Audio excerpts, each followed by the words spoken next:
Incoming transmission. Incoming transmission. Incoming transmission.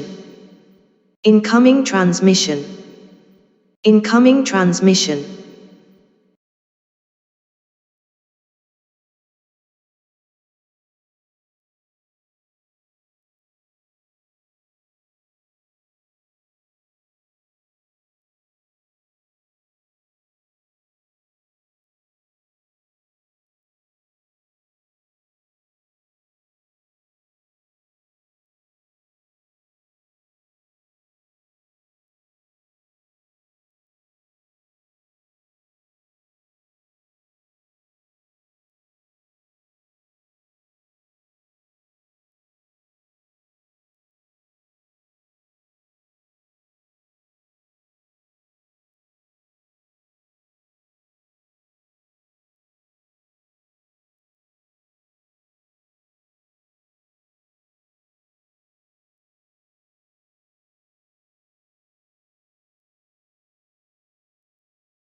আমাদের দৈনন্দিন জীবনে অনেক কিছুর পরিমাপ নির্ণয় করার প্রয়োজন হয়।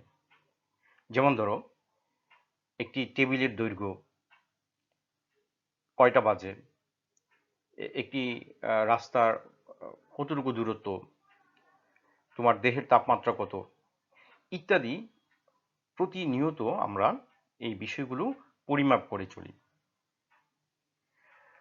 এইভাবে কোনো কিছু পরিমাণ করাকে আমরা বলছি পরিমাপ। এবং সব ব্যবহারিক বিজ্ঞান ও প্রযুক্তিবিদ্যার মূল ভিত্তি হচ্ছে পরিমাপ। যে কোনো পরিমাপক যন্ত্রের সাহায্যেই তুমি পরিমাপ করো না কেন, সকল পরিমাপ যন্ত্রের মধ্যে কিন্তু কিছুটা অনিশ্চয়তা থাকে। আর এই যে অনিশ্চয়তা, এই অনিশ্চয়তাটাকেই আমরা বলছি পরিমাপের ত্রুটি। তো আজকে আমি তোমাদের সাথে এই পরিমাপের ত্রুটিগুলো নিয়ে আলোচনা করতে চাই। এবং এটি হচ্ছে পদার্থবিজ্ঞানের ক্ষেত্রে একটি গুরুত্বপূর্ণ, খুবই গুরুত্বপূর্ণ একটি বিষয়। তুমি যদি সঠিকভাবে কোনো কিছু পরিমাপ করতে না পারো, তাহলে যে কোনো কিছুই যখন তুমি পরিমাণ করতে যাবে, তখন সেখানে ভুল হবে। সেই জন্য আমাদের নির্ভুল পরিমাপ জানা প্রয়োজন। তো চলো আমরা পরিমাপের যে ত্রুটিগুলো আছে সেগুলো নিয়ে আমরা বিশদভাবে আলোচনা করি। তার আগে আমরা একটু জেনে নেই পরিমাপের ত্রুটির সংজ্ঞাটি কি।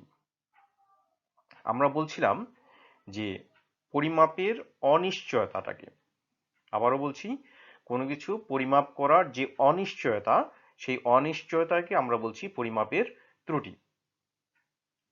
তাহলে এই যে অনিশ্চয়তা, দেখো, কোনো কিছু পরিমাপ করার যে অনিশ্চয়তাটা, সেই অনিশ্চয়তাটাই হচ্ছে পরিমাপের ত্রুটি। এখন পরিমাপের উপর ভিত্তি করে যে কোনো রাশির মান হিসাব করা হলে তাতে কিছুটা কি থাকবে, ত্রুটি থাকবে। আর এই ত্রুটির সাথেই কিন্তু সম্পৃক্ত হচ্ছে নির্ভুলতা এবং যথার্থতা।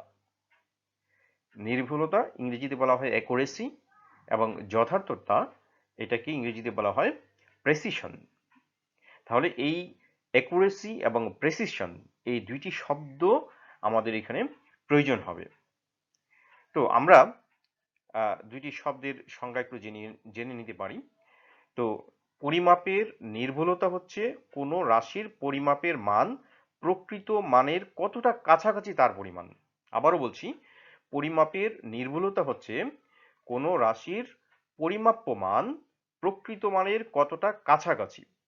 তাহলে আমরা বলতে পারি যে পরিমাপ্য মান এবং যে প্রকৃত মান আছে, এই দুইটা মান কতটা কাছাকাছি সেই বিষয়টাকেই আমরা বলছি অ্যাকুরেসি।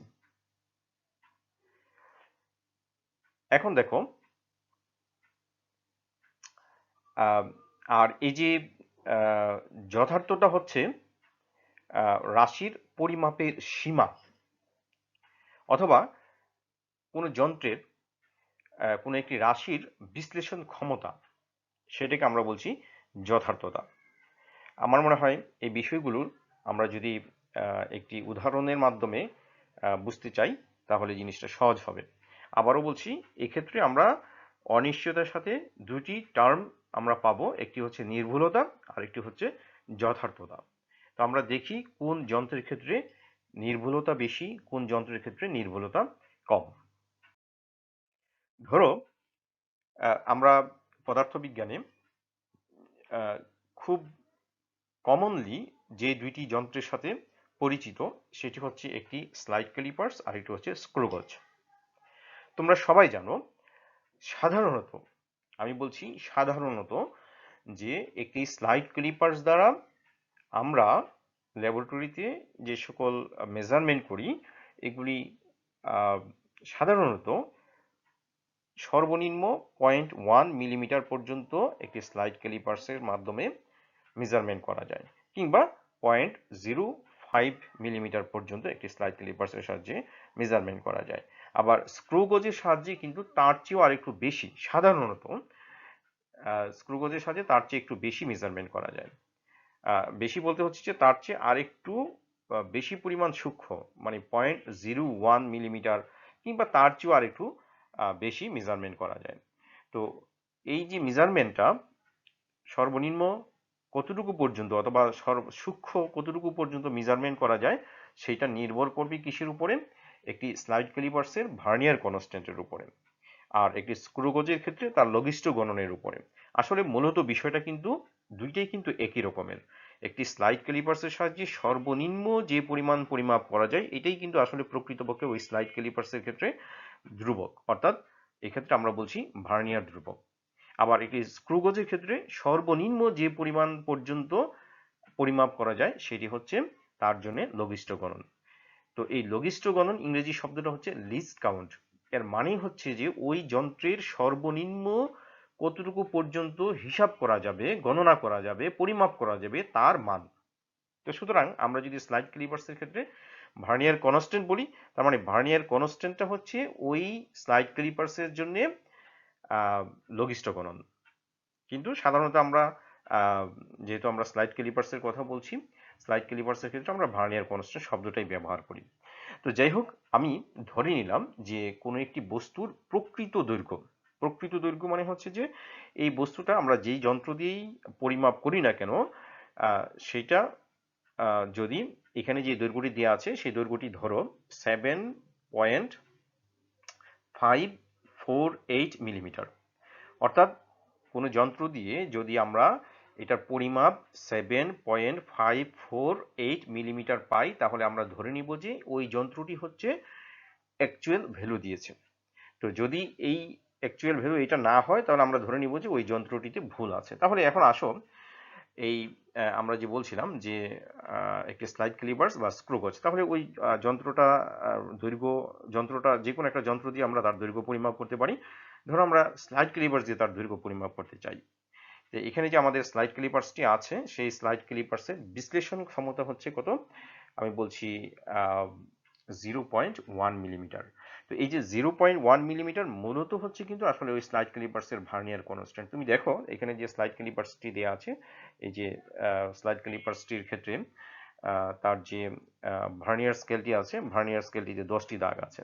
তো এই ক্ষেত্রে আমরা ভার্নিয়ার কনস্ট্যান্টই কি হচ্ছে তার কিন্তু আসলে বিশ্লেষণ ক্ষমতা। তো ভার্নিয়ার কনস্ট্যান্ট বের করার নিয়মটি তো নিশ্চয়ই তোমরা ইতিমধ্যে জেনে গেছো, সেটি হচ্ছে কত 1 ডিভাইডেড বাই 1, মানে হচ্ছে যে আমরা বলতে চাচ্ছি যে এই রৈখিক স্কেলের যে ক্ষুদ্রতম যে ঘরটি আছে সেই গড়ের দৈর্ঘ্য। তো রৈখিক স্কেলের ক্ষুদ্রতম যে ঘরটি আছে সেই গড়ের দৈর্ঘ্য যদি 1 মিলিমিটার হয় তাহলে 1 মিলিমিটার ডিভাইডেড বাই ভার্নিয়ারের যতগুলো দাগ আছে, ভার্নিয়ার স্কেলে যতগুলো দাগ আছে 10টি দাগ আছে, তাহলে 10 দিয়ে যদি ভাগ করি তাহলে আমরা পেয়ে যাচ্ছি 0.1 মিলিমিটার। তাহলে এই 0.1 মিলিমিটার হচ্ছে এই যন্ত্রটির বিশ্লেষণ ক্ষমতা। অর্থাৎ এই যন্ত্রটি আমরা যদি স্লাইড ক্যালিপার্স দিয়ে দৈর্ঘ্যটি পরিমাপ করতে চাই তাহলে ওই দৈর্ঘ্যটি আমরা সর্বনিম্ন 0.1 মিলিমিটার পর্যন্ত আমরা হিসাব করতে পারবো।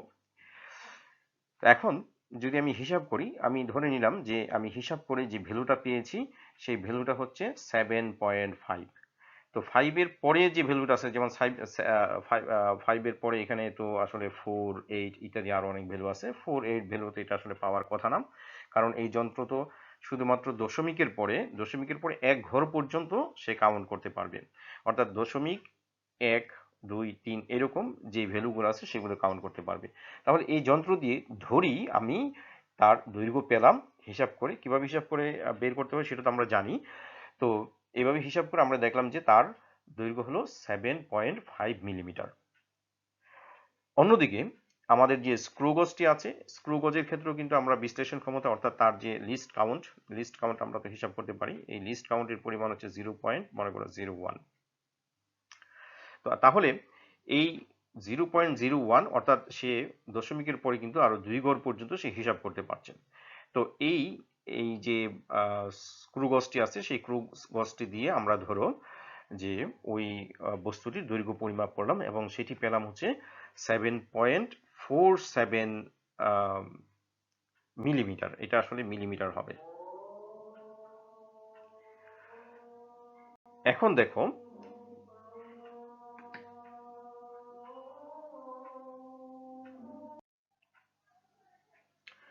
তো পরিমাপ করতে যে আমরা দেখলাম যে আমরা যখন স্লাইড ক্যালিপার্স দিয়ে এটি পরিমাপ করলাম তখন তার ভ্যালু আসলো কত, 7.5, কিন্তু তার প্রকৃত ভ্যালু হচ্ছে 7.548। তাহলে এই স্লাইড ক্যালিপার্সের সাহায্যে প্রকৃত ভ্যালুর যে ডিফারেন্সটা সেই ডিফারেন্সটা হচ্ছে মাত্র 0.48, আমরা একটু ভিউ করে নিই, 0.048 মিলিমিটার।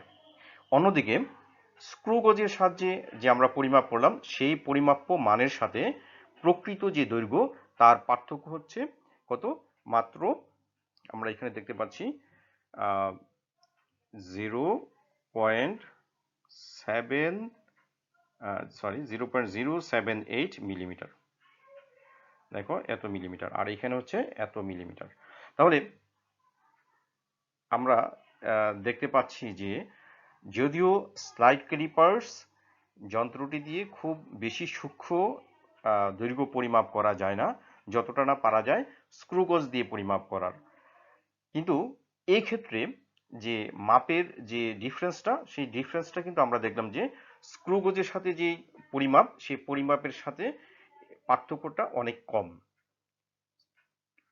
সরি, স্লাইড ক্লিপার্সের সাহায্যে যে পার্থক্যটা সেই পার্থক্যটা অনেক কম, কিন্তু স্ক্রু গজের সাহায্যে যে আমরা দৈর্ঘ্যটা পরিমাপ করলাম সেই ক্ষেত্রে কিন্তু পার্থক্যটা অনেক বেশি। তাহলে এই ক্ষেত্রে মাপের ক্ষেত্রে আমরা বলতে পারি যে আমরা যে স্লাইড ক্লিপার্স দিয়ে আমরা পরিমাপ করেছি সেই মাপটি ছিল একটু বেশি নির্ভুল।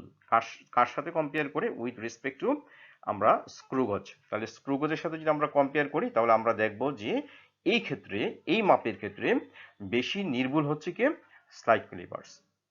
ঠিক একইভাবে আমরা বলতে পারি এটি কেন হয়, কারণ হচ্ছে এটি প্রকৃত মানের খুব কাছাকাছি, যেটি নাকি হচ্ছে আমরা স্ক্রু গজ দিয়ে আমরা দেখলাম যে এটি কম কাছাকাছি।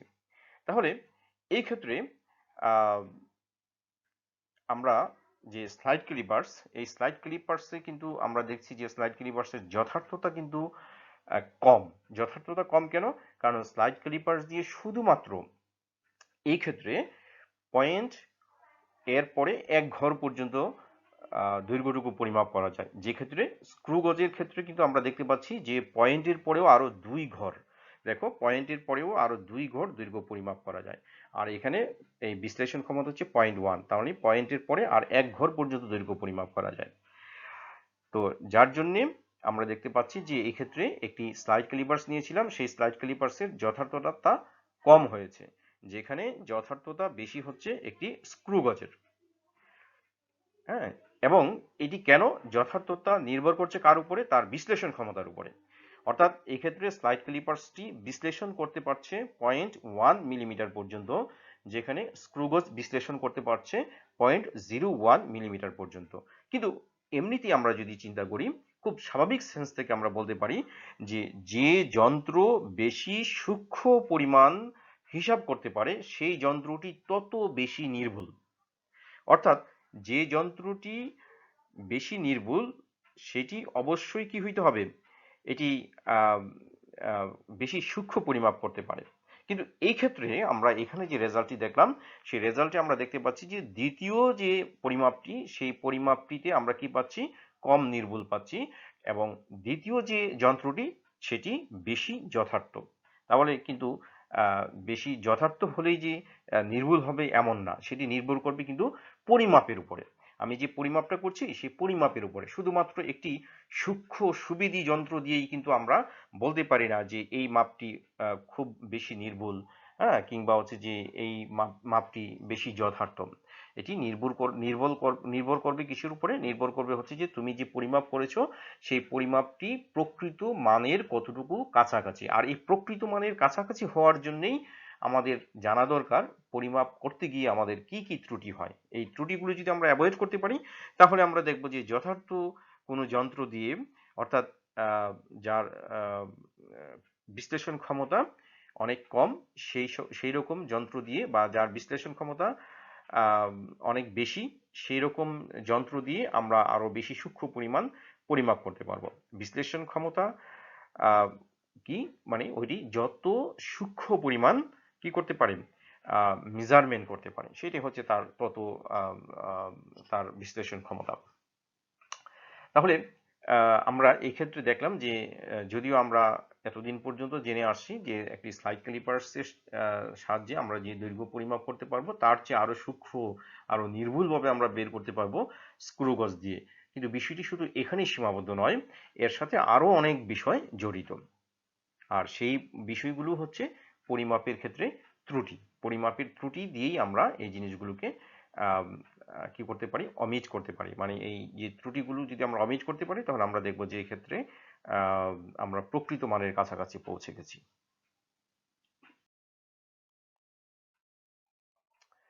এখন দেখো, আমরা যখন পরিমাপ করি, পরিমাপের ক্ষেত্রে অনেকগুলো ত্রুটি থাকে।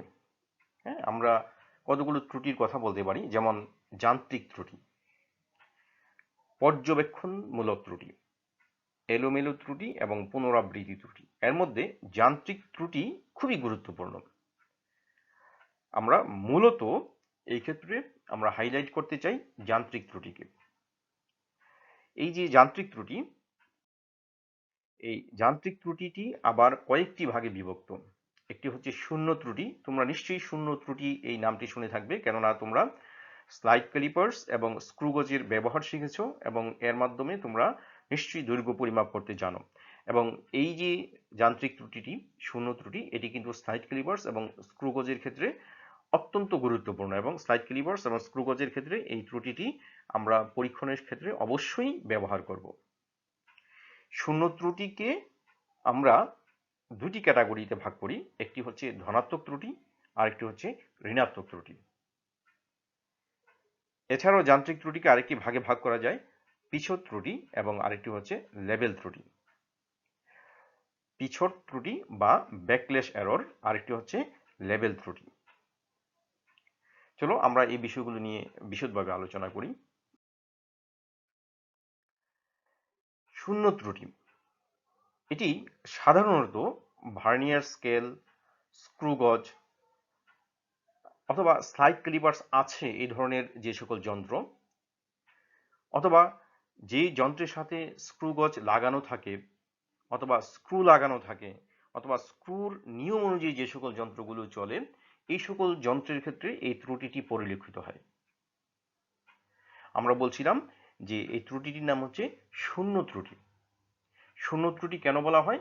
তোমরা জানো যে স্লাইড ক্লিপার্স অথবা স্ক্রু গজ অথবা স্ফেরোমিটার অথবা স্ক্রু সম্পৃক্ত যে সকল যন্ত্রগুলো আছে, সেই যন্ত্রের মধ্যে একটি প্রধান স্কেল থাকে, এবং এই প্রধান স্কেলটি শুরু হয় শূন্য থেকে। 0, 1, 2, 3 এরকম ভাবে 10 মিলিমিটার পর্যন্ত হলে 1 সেন্টিমিটার হয়। আবার এরকম ভাবে যখন আবার 11, 12, 13 এভাবে যেতে যেতে 19, 20 হয়, তখন সেটাকে আমরা বলছি 2 সেন্টিমিটার, তাই না? মানে প্রত্যেকটা ঘর 1 মিলিমিটার করে হয়ে 10 মিলিমিটার হলে আমরা বলি যে 1 সেন্টিমিটার। আবার যখন 20 মিলিমিটার হয় তখন বলি 2 সেন্টিমিটার। এরকম ভাবে একটা নির্দিষ্ট পর্যন্ত, সাধারণত 20 সেন্টিমিটার পর্যন্ত দাগ কাটা থাকে, বা কোনো কোনো যন্ত্রের ক্ষেত্রে 10 সেন্টিমিটার পর্যন্ত দাগ কাটা থাকতে পারে। এবং তার সাথে থাকে হচ্ছে একটি স্লাইড ক্যালিপার্স, যাকে আমরা বলছি ভার্নিয়ার স্কেল। এটি হচ্ছে ভার্নিয়ার ক্যালিপার্সের ক্ষেত্রে। আবার স্ক্রু গজের ক্ষেত্রে কি থাকে?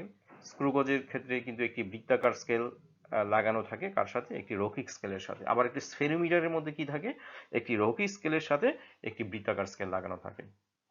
তো এরকম যে সকল যন্ত্রগুলো আছে, যে আমরা পেঁচিয়ে অর্থাৎ স্ক্রু এর নীতির উপর ভিত্তি করে যে সকল যন্ত্রগুলো চলে, সেই যন্ত্রের ক্ষেত্রে এই শূন্য ত্রুটি দেখা দেয়। তুমি যখন একটি স্লাইড ক্লিপার্সের চোয়ালকে একসাথে করে দিবে, অর্থাৎ স্লাইড ক্লিপার্সের মাঝখানে যদি কোনো বস্তু না থাকে এবং তাকে যখন আমরা সংকুচিত করে তার চোয়াল দুইটিকে একসাথে নিয়ে আসবো, মিলিয়ে দিব, তখন যদি আমরা দেখি যে প্রধান স্কেলের শূন্য দাগ ভার্নিয়ারের শূন্য দাগ সাথে মিলে গেছে। তোমরা ডান পাশের এই যে চিত্রটি দেখতে পাচ্ছ, হলুদ দাগাঙ্কিত যে চিত্রটি, এখানে দেখো স্লাইড ক্যালিপার্সটি হচ্ছে এইটি আর মেইন স্কেলটা হচ্ছে এটা। এই দুইটা স্কেল কিন্তু দেখো, দুইটা স্কেলের শূন্য দাগের সাথে এটার শূন্য দাগের সাথে এটার শূন্য দাগ মিলে গেছে। তো এরকম যখন শূন্য দাগের সাথে শূন্য দাগ মিলে যাবে, তখন আমরা বলবো ওই যন্ত্রের মধ্যে কোনো যান্ত্রিক ত্রুটি নাই। সেই যান্ত্রিক ত্রুটিটা কি? সেই যান্ত্রিক ত্রুটিটা হচ্ছে শূন্য যান্ত্রিক ত্রুটি। এটা নাম হলো শূন্য যান্ত্রিক ত্রুটি এই জন্যে যে শূন্য দাগের সাথে শূন্য দাগ মিলে গেলে আর এখানে আর কোনো শূন্য ত্রুটি থাকবে না, শূন্যের কোনো ত্রুটি নাই, সেই জন্য এটাকে বলা হয় জিরো এরর। তাহলে যদি শূন্যের সাথে শূন্য মিলে যায়, তাহলে আমরা বলবো এই যন্ত্রের মধ্যে কোনো জিরো এরর নেই। কিন্তু যদি না মিলে থাকে, দুটি কারণে দুই রকম হতে পারে। একটি হতে পারে যে স্লাইড ক্যালিপার্সের এই যে ভার্নিয়ার স্কেলটি আছে, এই স্কেলটিকে আমরা কখনো ভার্নিয়ার স্কেল বলি, অথবা আমরা এটাকে ভার্নিয়ার স্কেল বলি, অথবা আমরা এটাকে স্ক্রু গজের ক্ষেত্রে আমরা বলছি বৃত্তাকার স্কেল। হ্যাঁ, স্ফেরোমিটারের ক্ষেত্রে কিন্তু আমরা বৃত্তাকার স্কেল বলছি। যাই হোক না কেন, এই সকল যন্ত্রের ক্ষেত্রে যদি আমরা এই দুইটা দাগ একসাথে মিলে যায়, তাহলে শূন্য ত্রুটি নাই। যদি না মিলে, তাহলে কি হবে? তাহলে এই ভার্নিয়ার স্কেলটি হয় প্রধান স্কেল থেকে সামনে চলে যাবে, সামনে মানে হচ্ছে যে এই শূন্য দাগটি হয়তো এইদিকে চলে আসবে অথবা এইদিকে থাকবে। অর্থাৎ এই দাগটিকে প্রধান স্কেলের যে শূন্য দাগটি আছে, সেই শূন্য দাগটিকে হয় অতিক্রম করে চলে যাবে অথবা তার পেছনে থাকবে। তাহলে এর উপর ভিত্তি করে এই যান্ত্রিক ত্রুটিকে, শূন্য যান্ত্রিক ত্রুটিকে দুই ভাগে ভাগ করা হয়। এক ভাগ হচ্ছে ভার্নিয়ার বা বৃত্তাকার স্কেলের শূন্য দাগ যদি রৈখিক স্কেলের অনুভূমিক দাগ পর্যন্ত না পৌঁছে। আবার বলছি, যদি অনুভূমিক দাগ পর্যন্ত না পৌঁছে, অথবা আমরা জানি যে স্ক্রু গেজের ক্ষেত্রে যদি না পৌঁছে তখন কি হবে? নিচে থাকবে। তাহলে আমরা বলতে পারি যে অনুভূমিক দাগ পর্যন্ত যদি না পৌঁছে অথবা অনুভূমিক দাগের নিচে থাকে, তাহলে সেই ধরনের যান্ত্রিক ত্রুটিকে আমরা বলছি ধনাত্মক যান্ত্রিক ত্রুটি। আবারও বলছি, যদি ভার্নিয়ার অথবা বৃত্তাকার স্কেল, ভার্নিয়ার স্কেল হচ্ছে স্ক্রু গজের ক্ষেত্রে আর বৃত্তাকার স্কেল হবে স্ফেরোমিটার অথবা স্ক্রু গজের ক্ষেত্রে, যদি কি হয় শূন্য দাগটি, ভার্নিয়ারের শূন্য দাগটি অথবা বৃত্তাকার স্কেলের শূন্য দাগটি প্রধান স্কেলের শূন্য দাগ পর্যন্ত না পৌঁছে অথবা শূন্য দাগের নিচে থাকে, তাহলে এই ধরনের যান্ত্রিক ত্রুটিকে আমরা বলি শূন্য যান্ত্রিক ত্রুটি, ধনাত্মক যান্ত্রিক ত্রুটি। আর যদি এটি পৌঁছে অতিক্রম করে চলে যায় অথবা প্রধান স্কেলের উপরে অবস্থান করে, তাহলে এই ধরনের যান্ত্রিক ত্রুটিকে আমরা বলছি ঋণাত্মক যান্ত্রিক ত্রুটি। আমরা একটু ভালোভাবে খেয়াল করি, ধনাত্মক যান্ত্রিক ত্রুটি হবে তখনই যখন শূন্য দাগটি প্রধান স্কেলের শূন্য দাগ পর্যন্ত পৌঁছবে না অথবা তার নিচে থাকবে। আর ঋণাত্মক যান্ত্রিক ত্রুটি হবে যখন শূন্য দাগকে অতিক্রম করে চলে যাবে অথবা শূন্য দাগের নিচে থাকবে। তোমরা দেখতে পাচ্ছ যে চিত্রে, এই ক্ষেত্রে দেখো এই যে ভার্নিয়ার স্কেলটি কিন্তু শূন্য দাগ পর্যন্ত পৌঁছতে পারেনি, সেটি পেছনে আছে। আর এখানে কিন্তু শূন্য দাগকে অতিক্রম করে চলে গেছে, যেহেতু অতিক্রম করে চলে গেছে সেই জন্য এই যান্ত্রিক ত্রুটিটি হচ্ছে ঋণাত্মক, আর যেহেতু এটি পৌঁছতে পারেনি সেই জন্য এই যান্ত্রিক ত্রুটিটি হচ্ছে ধনাত্মক।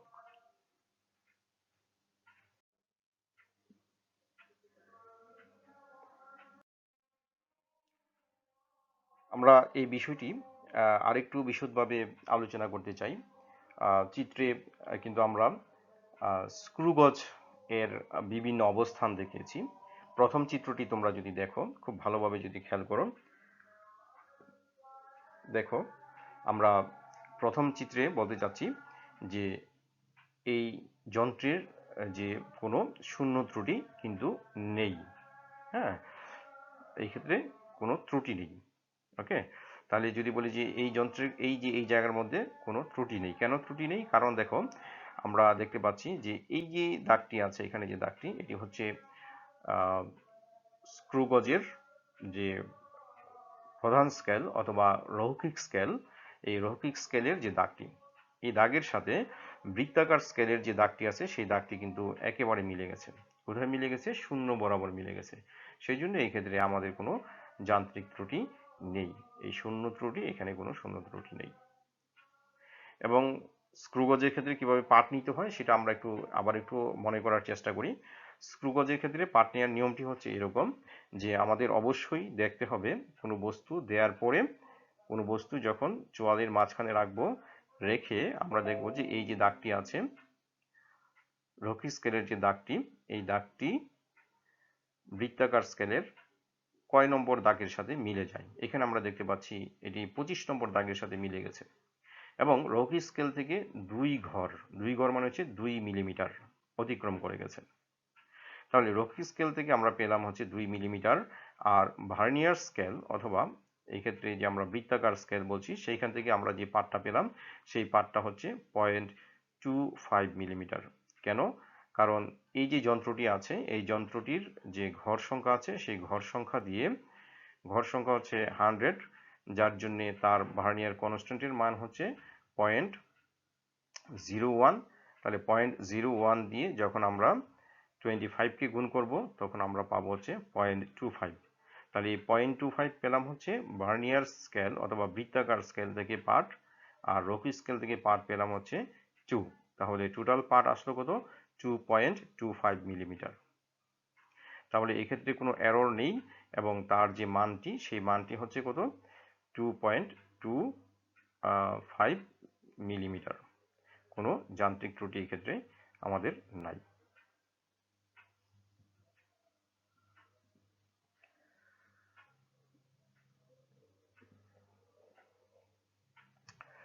এখন দেখো দ্বিতীয় ক্ষেত্রে আমরা দেখতে পাচ্ছি যে এই ক্ষেত্রে কিন্তু এই ভার্নিয়ারের, আমরা বলছিলাম যে ভার্নিয়ার স্কেলের শূন্য দাগ যদি রৈখিক স্কেলের দাগকে অতিক্রম করে না যেতে পারে, অর্থাৎ পেছনে থাকে অথবা নিচে থাকে হচ্ছে স্ক্রু গজের ক্ষেত্রে বৃত্তাকার স্কেল।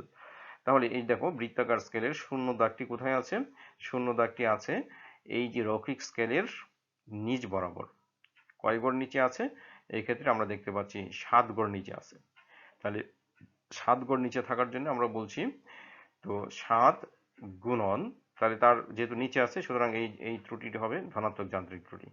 7 গুণন 0.01 সমান হচ্ছে 0.07 মিলিমিটার। তাহলে 0.07 এবং এই ত্রুটিটি হচ্ছে ধনাত্মক ত্রুটি। তাহলে যখন আমরা রিডিং নিব কোনো বস্তুর, ধরো একটি বস্তু এখানে রেখে আমরা রিডিং নিলাম, এবং সেই ক্ষেত্রে আমরা দেখলাম যে 2 ঘরকে অতিক্রম করে সেটা 32 গড় পর্যন্ত আসলো। তাহলে 32 পর্যন্ত যদি আসে, 2 এর সাথে হচ্ছে 32 এর জন্য আমরা পাইলাম 32 গুণন হচ্ছে 0.01 সমান হচ্ছে 2.32। আর যেহেতু এই ত্রুটিটি হচ্ছে ধনাত্মক, এই ধনাত্মক যে ত্রুটিটি আছে সেই ধনাত্মক ত্রুটিটি আমরা বিয়োগ দিয়ে ফেললাম। মূল পার্ট থেকে যে ত্রুটি হবে সেটি বিয়োগ দিতে হবে, বিয়োগ দিলে 2.25। তাহলে এটি হচ্ছে তার প্রকৃত পার্ট। এমনি করে আমরা যদি দেখি, এখানে দেখো এই ক্ষেত্রে কি আছে, এই যন্ত্রটি কিন্তু শূন্য দাগটি উপরের দিকে চলে গেছে। কয় ঘর উপরে? 2 ঘর। তাহলে এই যে উপরে চলে গেছে সেই জন্য এর যান্ত্রিক ত্রুটি হচ্ছে ঋণাত্মক, এবং যেহেতু উপরের দিকে চলে গেছে 2 ঘর, তাহলে 2 এর সাথে যখন 0.01 গুণ করব আমরা পাবো হচ্ছে 0.02 মিলিমিটার, এবং এই যান্ত্রিক ত্রুটিটি হচ্ছে ঋণাত্মক। সুতরাং তার রিডিং দেখো, এখানে যখন আমরা বস্তুটি রিডিং নিলাম তখন আমরা দেখব যে তার এই ক্ষেত্রে বস্তুটি রেখে যখন রিডিং নিব তখন এই মূল স্কেলের যে দাগটি আছে দাগটির সাথে কিন্তু 23 ঘর পর্যন্ত মিলে গেছে। তাহলে 23 গুণন হচ্ছে 0.01 গুণ করলে হচ্ছে 0.23। এই 0.23 সাথে যখন আবার 2 গুণ করে ফেলবো আমরা পেলাম হচ্ছে কত? 2.23। ওকে, তাহলে সেই ক্ষেত্রে তার ভ্যালু আসলো কত? 2.23। তো আমরা এই 2.23 থেকে আমরা বিয়োগ দিব তার যে যান্ত্রিক ত্রুটি আছে, ঋণাত্মক যান্ত্রিক ত্রুটি, সেটি বিয়োগ দিলে কিন্তু এটি যোগ হয়ে 2.25 হলো। অর্থাৎ একটি ত্রুটিযুক্ত একটি ত্রুটিযুক্ত, সেটা হোক ধনাত্মক যান্ত্রিক ত্রুটি, হোক ঋণাত্মক যান্ত্রিক ত্রুটি, ত্রুটিযুক্ত যন্ত্র দিয়েও কিন্তু আমরা সঠিক পরিমাপ বের করতে পারি। আর এটি হচ্ছে আমাদের পদার্থবিজ্ঞানের মূল কাজ। মূল কারুকাজটাই হচ্ছে এটা, যে আমরা যন্ত্রের মধ্যে ত্রুটি থাকবে, যন্ত্রের সমস্যা থাকবে, সেই সমস্যা নিয়েই আমরা কাজ করব, কিন্তু আমাদের ভ্যালুটা আসবে সঠিক। তো এখান থেকে আমরা একটি অঙ্ক করে ফেলি। এতক্ষণ পর্যন্ত যা নিয়ে আলোচনা করলাম এইরকম ধরনেরই। বলছে যে একটি স্ক্রু গজের মধ্যবর্তী ভাগ যখন শূন্য, তখন বৃত্তাকার স্কেলের শূন্য দাগ রৈখিক স্কেলের শূন্য দাগ অপেক্ষা 5 ঘর উপরে উঠে আছে। বৃত্তাকার স্কেলে কয়টা ঘর আছে? 50টি ঘর আছে। তাহলে এবং প্রত্যেকটি এই যে ক্ষুদ্রতম যে ঘরগুলো আছে, ঘরগুলোর মান হচ্ছে 0.1 মিলিমিটার। যন্ত্রটির যান্ত্রিক ত্রুটি কত সেটা বের করে দিতে বলছে তোমাকে। তাহলে যন্ত্রের পিচ কি হবে? পিচ মানে হচ্ছে প্রত্যেকটা ক্ষুদ্র ঘরের মান, তার পিচের পরিমাণ হচ্ছে 0.5 মিলিমিটার, এবং এই ক্ষেত্রে বৃত্তাকার দাগ সংখ্যা হচ্ছে 50টি। সুতরাং স্ক্রু পিচ কি হবে? স্ক্রু পিচ হচ্ছে কত? এই 0.5, আর তার বৃত্তাকার স্কেলের ঘর সংখ্যা হচ্ছে 50। যদি আমরা ভাগ করি তাহলে আমরা পাবো হচ্ছে 0.01 মিলিমিটার। এটা হচ্ছে তার লঘিষ্ঠ গণন। তো যেহেতু কয় ঘর উপরে আছে? 5 ঘর উপরে আছে, তাহলে 5 দিয়ে যখন আমরা এটাকে গুণ করব তাহলে আমরা পাবো হচ্ছে 0.05 মিলিমিটার। তো যেহেতু এটি উপরে আছে, সুতরাং এই যে যান্ত্রিক ত্রুটিটি সেটা হচ্ছে ঋণাত্মক যান্ত্রিক ত্রুটি। তাহলে আমরা এটাকে বলতে পারি এটি হচ্ছে ঋণাত্মক যান্ত্রিক ত্রুটি।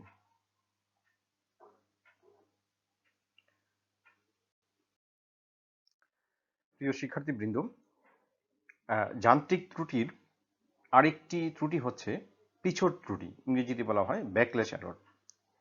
তোমরা জানো যে স্ক্রুগজ, স্ফেরোমিটার, কিংবা আমরা যদি বলি যে স্লাইড ক্লিপার্স, কিংবা এই ধরনের আরো যে সকল যন্ত্রগুলো নাট নীতির উপর ভিত্তি করে প্রস্তুত। নাট নীতি মানে হচ্ছে যে স্ক্রুয়ের নীতির উপর ভিত্তি করে যে সকল যন্ত্রপাতিগুলো তৈরি করা হয়, এগুলির ক্ষেত্রে এই ধরনের ত্রুটি দেখা দেয়। তো এটি হচ্ছে এরকম যে এই যন্ত্রটি সাধারণত যখন যন্ত্রটি নতুন থাকে তখন এই ধরনের ত্রুটি পরিলক্ষিত হয় না, কিন্তু যন্ত্রটি যখন দীর্ঘদিন ব্যবহার করা হয়, ব্যবহার করার ফলে ক্ষয় হয়ে ঢিলে হয়ে যায়। পরে হয় কি যে তার যে খুর দ্বারটি আছে, সেই খুর দ্বারের মধ্যে এই সমস্যাটি সৃষ্টি হয়, ক্ষয় হয়ে যায়, এবং ক্ষয় হওয়ার ফলে তখন দেখা যায় যে এই যন্ত্রটি একদিকে কি হয়, তার একটা অংশ ক্ষয় হয়ে যাওয়ার পরে একদিকে হয়তো পার্ট বেশি দিচ্ছে, হ্যাঁ, বা পেছনের দিকে যখন আমরা নিয়ে আসবো তখন ওই দিকে দেখা যায় যে হয়তো কম দিচ্ছে, এরকম ধরনের সমস্যার সৃষ্টি হতে পারে। তো এই ধরনের এররকে আমরা বলছি পিছট ত্রুটি বা ব্যাকল্যাশ এরর। এটি মূলত কেন হয়? এটি মূলত হয় যে স্ক্রু অনেকদিন ব্যবহার করার ফলে তার যে প্যাচ, সেই প্যাচের পরিমাণটা কমে যায়, হ্যাঁ, অথবা প্যাচের মধ্যে যে স্ক্রুয়ের ক্ষয়প্রাপ্ত হওয়ার ফলে কিন্তু এই সমস্যাগুলো সৃষ্টি হয়। তোমরা এখানে দেখতে পাচ্ছ যে এই দুইটি, এই যে এইখানে ব্যাকল্যাশ অ্যারোটি দেখানো হচ্ছে, যে দুটি চাকার মধ্যে এটি কিন্তু আসলে মূলত এরকমই স্ক্রুর মতোই, দুটি চাকার মধ্যে তাদের ক্ষয়প্রাপ্ত হওয়ার ফলে তাদের মাঝখানে যে ফাঁকা জায়গাটুকু, সেই ফাঁকা জায়গাটুকু বৃদ্ধি পেয়ে যায়। ফলে যখন আরেকটি চাকাকে বা আরেকটি স্ক্রুকে যখন আমরা ঘোরাবো তখন দেখা যায় যে এই স্ক্রুটি কিন্তু সামনের দিকে যখন ঘোরাবো কিছু দূর যাওয়ার পর থেকে সে কার্যকর হচ্ছে। তো এরকম ভাবে যখন এই চাকার মধ্যে অথবা স্ক্রুর মধ্যে পেচের অংশটুকু বা ফাঁকগুলো বেড়ে যায় তখন এই ধরনের সমস্যা দেখা দেয়। তো এই ধরনের ত্রুটি যদি আমরা দূর করতে চাই তাহলে সেক্ষেত্রে আমাদের কি করতে হবে? পার্ট নেওয়ার সময় স্ক্রুকে শুধুমাত্র আমরা একদিকে ঘুরিয়ে পার্ট নিব, আর যান্ত্রিক ত্রুটি থাকলে সেই যান্ত্রিক ত্রুটি তো আমরা বের করে নিব। আমরা যদি উভয় দিকে নিতে চাই তাহলে দেখা যাবে যে সামনের দিকে হয়তো তার মানটা বেশি আসছে এবং পিছনের দিকে যখন যাব তখন হয়তো মানটা কম আসছে, ফলে কিন্তু আমরা প্রকৃত মান পাবো না। তাহলে একদিকে, যে কোনো একদিকে ঘুরিয়ে আমরা মানগুলো নিব। তো আরেকটি ত্রুটির নাম হচ্ছে লেভেল ত্রুটি। তো এটি সাধারণত আমরা অনেক ধরনের জায়গায় দেখি, যেমন নিত্রির ক্ষেত্রে, অর্থাৎ আমরা যে মাপযোগ করি যে লেভেল, সেই লেভেলের ক্ষেত্রে হয়, অথবা বিক্ষেপ চৌম্বক মান যে যন্ত্র আছে, অপটিক্যাল স্পেকট্রোমিটার, হ্যাঁ, এইগুলিতে সাধারণত দেখা যায় এই ধরনের সমস্যা হয়। সমস্যাটা কি, সেটা হচ্ছে যে এটি কি অনুভূমিক অবস্থায়, অর্থাৎ যন্ত্রটিকে যখন আমরা পাঠ নিব এটি অবশ্যই অনুভূমিক তল বরাবর থাকতে হবে। এটি দেখা যায় যে অনেক সময় অনুভূমিক তল বরাবর থাকে না। তবে আধুনিক যে যন্ত্রপাতিগুলো আছে প্রত্যেকটা যন্ত্রের ক্ষেত্রেই দেখা যায় যে তার সাথে কিন্তু একটি স্পিরিট লেবেল অথবা উলন সুতা বলা হয় এটাকে, এরকম স্পিরিট লেবেল লাগানো থাকে। এই স্পিরিট লেবেল দিয়ে কিন্তু আমরা এটাকে ঠিক করে নিতে পারি। স্পিরিট লেবেল কিভাবে ব্যবহার করা হয় সেটা নিশ্চয়ই আমরা পরীক্ষা করে দেখব, অথবা তোমরা অবশ্যই দেখেছো, যেহেতু দাঁড়িপাল্লা দিয়ে তোমরা ভর পরিমাপ করেছো। তো এক্ষেত্রে স্পিরিট লেভেলের এই যে বুদবুদটি লাগানো থাকে, এখানে তোমরা একটা বুদবুদ দেখতে পাচ্ছ। স্পিরিট লেভেলটিকে ডানে বামে করিয়ে, অর্থাৎ তার যে চাকাটি উপর নিচ করলে এই লেভেলটি যখন এখানে চলে আসবে বুদবুদটি, তখন আমরা ধরে নিব যে এটি লেভেল ঠিকভাবে আছে। এই যে যন্ত্রটি দেখতে পাচ্ছ এটি একটি স্পেকট্রোমিটার। এই স্পেকট্রোমিটারের এই ক্ষেত্রে এদিকে কোথাও এরকম লেভেল দেওয়া থাকবে, এই স্পিরিট লেভেল। এবং স্পিরিট লেভেলটি যখন আমরা মাঝখানে নিয়ে আসবো তখন দেখবো যে এটি সঠিক পাঠ দিচ্ছে, অর্থাৎ এটি অনুভূমিক বরাবর আছে। এই যে আমরা পরিমাপের ত্রুটিগুলো নিয়ে আলোচনা করলাম, পরিমাপের ত্রুটিগুলোর মধ্যে আমরা এতক্ষণ পর্যন্ত তার যে যান্ত্রিক ত্রুটিগুলো ছিল সেই যান্ত্রিক ত্রুটিগুলো নিয়ে আমরা দেখলাম, আলোচনা করলাম। তো এখন আমরা আরেকটি ত্রুটি নিয়ে আলোচনা করব, সেটি হচ্ছে পর্যবেক্ষণমূলক ত্রুটি। এই পর্যবেক্ষণমূলক ত্রুটি কে আবার তিনটি ভাগে ভাগ করে আমরা আলোচনা করতে পারি। একটি হচ্ছে ব্যক্তিগত ত্রুটি, আরেকটি হচ্ছে প্রান্ত দাগ ত্রুটি, আরেকটি হচ্ছে লম্বন ত্রুটি। এর মধ্যে সবচেয়ে গুরুত্বপূর্ণ হচ্ছে লম্বন ত্রুটি। এটি আমরা বিশদভাবে আলোচনা করব, বাকি জিনিসগুলো কিন্তু আমরা একটু দেখে নিব। তো এই যে ব্যক্তিগত যে ত্রুটিটি আছে, এই ব্যক্তিগত ত্রুটিটি নির্ভর করে ব্যক্তি বিশেষের উপর। অর্থাৎ কেউ কেউ আছে যখন কোনো কিছু পরিমাপ করতে যায় তখন তার পরিমাপের মানগুলো কম বা বেশি এরকম হয়ে যায়। তো এই ধরনের ত্রুটি যদি আমরা দূর করতে চাই, কিংবা দেখা যায় যে একই ব্যক্তি একাধিকবার যখন কোনো কিছু পর্যবেক্ষণ করে তখন তার ভ্যালুগুলো এক এক সময় এক এক রকমের আসে। এই ধরনের ত্রুটি দূর করার জন্য কি করতে হবে, অনেকগুলো পাঠ নিয়ে তার গড় করে নিলেই কিন্তু দেখা যায় যে এই ত্রুটিটাকে অনেক অংশে কমানো যায়। আমরা আরেকটি ত্রুটির কথা বলছিলাম, সেটি হচ্ছে প্রান্ত দাগ ত্রুটি। এই প্রান্ত দাগ ত্রুটিটা কিভাবে হয়, তোমরা দেখো যে অনেক ক্ষেত্রেই যে আমরা স্কেল ব্যবহার করি, সাধারণত তুমি যখন স্কেল ব্যবহার করবে দেখবে স্কেলের মধ্যে দাগ পড়ে যায়, তার মধ্যে যে ছোট ছোট যে সূক্ষ্ম সূক্ষ্ম যে দাগগুলো ছিল, মিলিমিটারের দাগগুলো, এগুলিকে সঠিকভাবে আইডেন্টিফাই করা যায় না। আমরা এখানে একটি স্কেল দেখতে পাচ্ছি, এটি কিন্তু একটি এই ধরনের প্রান্ত দাগ ত্রুটিপূর্ণ একটি স্কেল। তার এইখানে যে ঘরগুলো আছে, ঘরগুলো কিন্তু ঝাপসা ঝাপসা, বোঝা যায় না, ক্ষয় পেয়ে গেছে। তো যখন তুমি একটি যন্ত্রের মধ্যে একটি স্কেল থাকবে, কিংবা একটি স্ক্রুগজের কথাই যদি আমরা বলি, একটা স্ফেরোমিটারের কথাই যদি বলি, তার যে স্কেলটি, দাগাঙ্কিত যে স্কেলটি আছে, সেই দাগাঙ্কিত স্কেলটি অনেকদিন ব্যবহার করার ফলে দেখা যায় যে তার একদিকে এরকম দাগ পড়ে যেতে পারে, ফলে ওইখানের যে রেখাগুলো সেগুলি সূক্ষ্মভাবে দেখা সম্ভব হয় না। এখন এটি সাধারণত প্রথম দিকে, স্কেলের প্রথম অংশের দিকেই বেশি পড়ে, কেননা প্রথম অংশের দিকে অংশটুকুকে আমরা বেশি ব্যবহার করি। তুমি 10 মিলিমিটার পাঠ নিতে গেলেও এক এক মিলিমিটার হয়ে যেতে হবে, 100 মিলিমিটার নিতে গেলেও 1 মিলিমিটার হয়ে যেতে হবে। হয়তো কোনো বস্তু তুমি একটি স্কেল দিয়ে হয়তো 100 বার তুমি 25 মিলিমিটারের দাগ নিয়েছো, 25 মিলিমিটার পরিমাপ করেছো, হয়তো 10 বার তুমি 100 মিলিমিটার মেজারমেন্ট করেছো। তাহলে যতবারই করো না কেন, ওই 10 বার কিংবা 100 বার যতবারই করো না, প্রত্যেকবারই কিন্তু 1 2 এইগুলি ব্যবহার হয়েছে। স্কেলের শেষের দিকটা হয়তো কম ব্যবহার হয়, তো যার জন্য দেখা যায় যে এই প্রান্তের দিকেই, মানে প্রথম দিকেই সাধারণত এই দাগগুলো বেশি পড়ে। তো এই সকল ক্ষেত্রে আমরা কি করব, যেই জায়গাগুলোতে দাগ পড়ে গেছে ওই জায়গাটা বাদ দিয়ে আমরা অন্য জায়গাটুকু থেকে পরিমাপ করব। যেমন একটি স্কেল, আমরা চাইলে এখান থেকেও দৈর্ঘ্যটা পরিমাপ করা শুরু করতে পারি, অথবা আমরা এটাকে এক হিসাব করে এখান থেকেও দৈর্ঘ্য পরিমাপ করতে পারি। তো যেখান থেকে দাগ নিলে আমাদের দাগগুলো স্পষ্ট হবে, তাহলে সেইখান থেকে আমরা দাগগুলো পরিমাপ করব। এইভাবে আমরা প্রান্ত দাগ ত্রুটি পরিহার করতে পারি। যে কথাটি বলছিলাম যে লম্বন ত্রুটি, এটি খুবই একটি গুরুত্বপূর্ণ এরর। সাধারণত দেখা যায় যে এটি আমরা শুধু পরীক্ষাগারে নয়, আমরা দৈনন্দিন জীবনেও কিন্তু এই ধরনের ত্রুটির সম্মুখীন হই। যখন আমরা ভর পরিমাপ করি, আমি যখন একটি স্কেলের উপরে দাঁড়ালাম, তখন যদি আমি একটু কাত হয়ে তাকাই ডানে বা বামে, তাহলে দেখবো যে হয়তো ভরটি আমার সঠিকভাবে আসছে না। কিন্তু যদি আমি একেবারে লম্ব বরাবর যদি তাকাই, তাহলে দেখা যাবে যে এই ভরটি আমরা সঠিকভাবে পরিমাপ করতে পারি। তোমরা দেখো একটি স্ফেরোমিটারকে তুমি যখন এই দিক থেকে দেখবা, এই ডান পাশ থেকে যখন দেখবা, তখন কিন্তু এই দাগটি হয়তো তোমার কাছে মনে হবে যেন এই বরাবর এদিকে কোথাও আছে। আবার যখন এই দিক থেকে দেখবে, তখন দেখা যাবে হয়তো এই বরাবর আছে। কিন্তু প্রকৃত দাগ পেতে গেলে তোমাকে একদম স্ট্রেইট বরাবর, লম্ব বরাবর এরকম তাকাতে হবে। তাহলে এটি হচ্ছে কারেক্ট ভ্যালু। তোমরা দেখো এখানে তিনজন পর্যবেক্ষক একই জিনিসকে পর্যবেক্ষণ করছেন। তাহলে প্রথম পর্যবেক্ষক এ তে যখন অবস্থান করছে, তখন তার কাছে কিন্তু মনে হবে যেন বস্তুটির দৈর্ঘ্য 18.2 এর কাছাকাছি, অথবা সে যখন মেজারমেন্ট করবে তখন 18.2 এর মধ্যেই থাকবে। কিন্তু যখন সি ব্যক্তিটি ডান পাশ থেকে যখন দেখবে, তখন কিন্তু 21.5 মিলিমিটার বা তার কাছাকাছি সে পরিমাপ করবে। কিন্তু এক্সাক্ট ভ্যালুটি যদি পেতে চায়, তাহলে তাকে একদম স্ট্রেইট লম্ব বরাবর তাকাতে হবে, যেটি হচ্ছে 20 মিলিমিটার, এবং এটি হচ্ছে রাইট ভ্যালু। আরেকটি ত্রুটির কথা আমরা বলছিলাম, এলোমেলো ত্রুটি, যেটাকে আমরা বলছি র্যান্ডম এরর।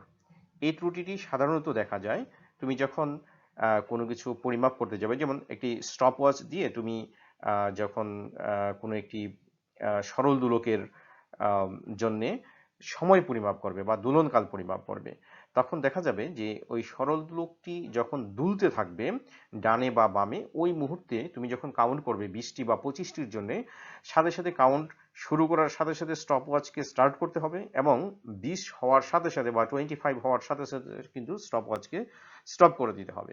কিন্তু দেখা যায় যে এটি পর্যবেক্ষকের ক্ষেত্রে অনেক সময় এই ভ্যালুটি বা এই জিনিসগুলো সাথে সাথে করা সম্ভব হয় না। তো এই ধরনের যে ত্রুটিগুলো আছে, এগুলি সকলের ক্ষেত্রেই থেকে থাকে, এবং এই যে পর্যবেক্ষক আহ, তার নিজের জন্য হতে পারে, আবার যন্ত্রের সমস্যার জন্য হতে পারে। অনেক যন্ত্রের ক্ষেত্রে হয়তো তুমি স্টপ করার সাথে সাথেও 1 সেকেন্ড সময় লাগবে এটি স্টপ হতে, অথবা দেখা গেলো যে কোনো কোনো যন্ত্রের ক্ষেত্রে হয়তো 1 সেকেন্ডের এক ভাগ সময়ের মধ্যে এটি স্টপ হয়ে যাচ্ছে বা স্টার্ট হয়ে যাচ্ছে। তাহলে যন্ত্রের জন্যই হতে পারে, আবার পর্যবেক্ষকের নিজের ব্যক্তিগত সমস্যার জন্য হতে পারে।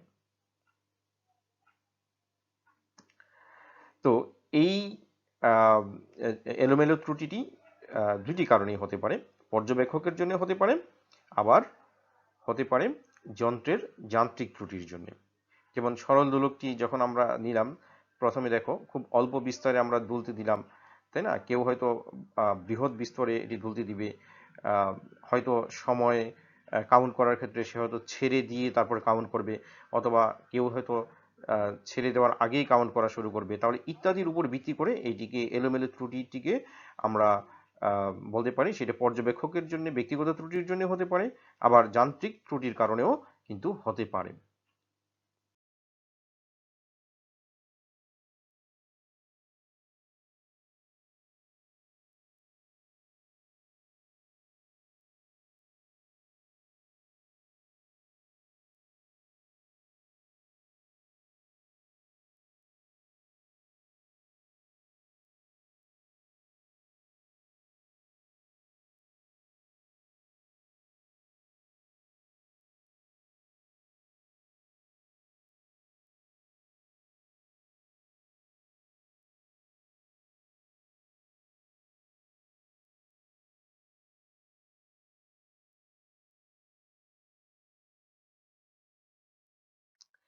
তো আহ, যখন আমরা বলছিলাম যে যান্ত্রিক ত্রুটির জন্য কিরকম ভাবে হতে পারে, যেমন তুমি দেখো ব্যাকলেশ এররের কথা আমরা আলোচনা করেছিলাম। যখন ব্যাকলেশ এরর থাকবে, সেই ব্যাকলেশ এররের জন্যও কিন্তু কেউ যখন ডান দিক থেকে বা একদিক থেকে শুরু করবে, তখন তার জন্য এক ধরনের ত্রুটি আসবে, আবার আরেকজন যখন বিপরীত দিক থেকে শুরু করবে, তার জন্য আরেক ধরনের ত্রুটি আসবে। এভাবে ত্রুটিগুলোকে কিন্তু আহ, আহ, চাইলেই কিন্তু কমানো যায় না, তবে এগুলি আমরা চাইলে কি করতে পারি, অনেকগুলো ফল নিয়ে তার গড় করে কিন্তু এই ত্রুটিটি আমরা কমাতে পারি। আহ, দেখো, কোনো রাশি পরিমাপ করার সময় যদি ত্রুটি সর্বদা একদিক থেকে হয়, হ্যাঁ, এটি মনে করো যে কোথাও কোনো যন্ত্রের ক্ষেত্রে ধনাত্মক দিক থেকে শুরু হলো, বা কোনো যন্ত্রের ক্ষেত্রে যদি ঋণাত্মক দিক থেকে এরকম ধরনের ত্রুটি হয়, তাহলে এদেরকে আমরা বলি পুনরাবৃত্তি ত্রুটি। তো পুনরাবৃত্তি ত্রুটি বিভিন্ন কারণে হতে পারে, অনেকগুলো কারণে হতে পারে, যান্ত্রিক কারণ থাকতে পারে। আবার অনেক সময় হয় কি যে যন্ত্রের মধ্যে যে নকশা দাগানো থাকে সেই নকশার কারণেও কিন্তু এই পুনরাবৃত্তি ত্রুটি হতে পারে। তো যেমন ধরো তুমি একটি পারদ থার্মোমিটারের কথাই যদি আমরা বলি, পারদ থার্মোমিটারের মধ্যে কি থাকতে হবে, যখন তুমি তাপমাত্রা পরিমাপ করবা বা থার্মোমিটারটি যখন তৈরি করবে, তখন তার ভিতরে যে কৌশিক নলটি আছে সেটি কিন্তু সুষম হতে হবে। অবশ্যই সুষম না হলে সে সঠিক পাঠ দিবে না। কিন্তু দেখা গেল যে আম, আম, আমরা যদি এরকম হয় যে সুষম না, তাহলে তার প্রকৃত পাঠ থেকে হয় কম অথবা বেশি এরকম ধরনের হবে। আবার থার্মোমিটারটি যখন তুমি গলিত বরফে নিয়ে যাবে, তা সাধারণত সেটি কিন্তু 0 ডিগ্রি সেন্টিগ্রেড তাপমাত্রা হওয়ার কথা। ফুটন্ত পানিতে নিয়ে গেলে সেটি হচ্ছে 100 ডিগ্রি সেন্টিগ্রেড তাপমাত্রা দেওয়ার কথা।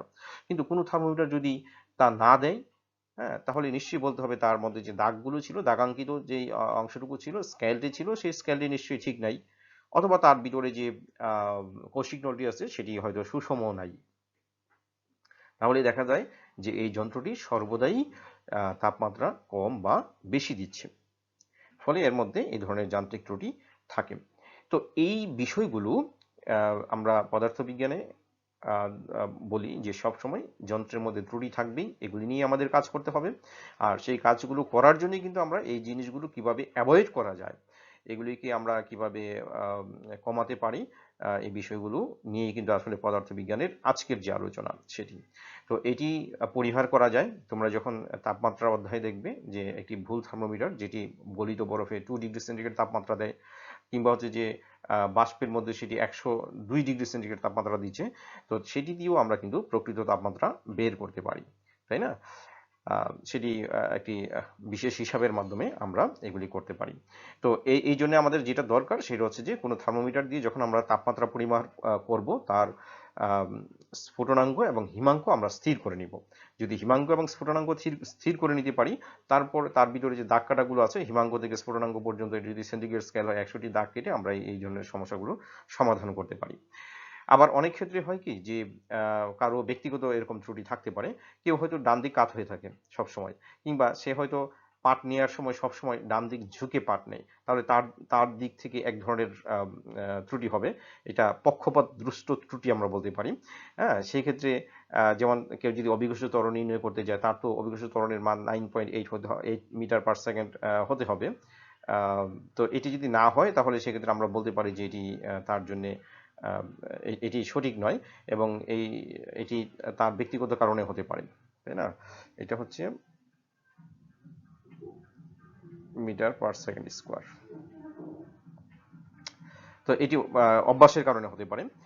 তো এরকম ভাবে পদার্থবিজ্ঞানের যে সকল যন্ত্রপাতিগুলো আছে, সেই যন্ত্রপাতিগুলো যদি সমস্যা থাকে, আমরা সেই সমস্যাগুলোকে ওভারকাম করে ফেলতে পারি অনেকগুলো পর্যবেক্ষণ নিয়ে। এবং সেই ক্ষেত্রে তোমরা দেখো, যখন পরীক্ষণে তোমরা যাও, তখন দেখা যায় যে সবসময় কি করি আমরা, ওই পরীক্ষণটি সম্পাদন করার ক্ষেত্রে একাধিক পাঠ নিয়ে গড় করে থাকি, এবং গড় করে আমরা প্রকৃত পাঠ নির্ণয় করে থাকি। তো প্রিয় শিক্ষার্থীরা, আমরা এতক্ষণ পর্যন্ত আমাদের আলোচনায় আমরা যে বিষয়গুলো জানলাম সেটি হচ্ছে পদার্থবিজ্ঞানে আমরা যে সকল ত্রুটির সম্মুখীন হই মাপযোগের ক্ষেত্রে, সেই ত্রুটিগুলো আমরা কিভাবে দূর করতে পারি। তো এই ত্রুটিগুলো যদি আমরা দূর করতে পারি, তাহলে আমরা একটি সঠিক ফলাফল পেতে পারি। সবাইকে ধন্যবাদ জানিয়ে আজকের ক্লাসটি এখানেই সমাপ্ত করছি। সবাই ভালো থাকো, সুন্দর থাকো, সুস্থ থাকো, বাড়িতে থাকো, নিরাপদে থাকো। ধন্যবাদ সবাইকে।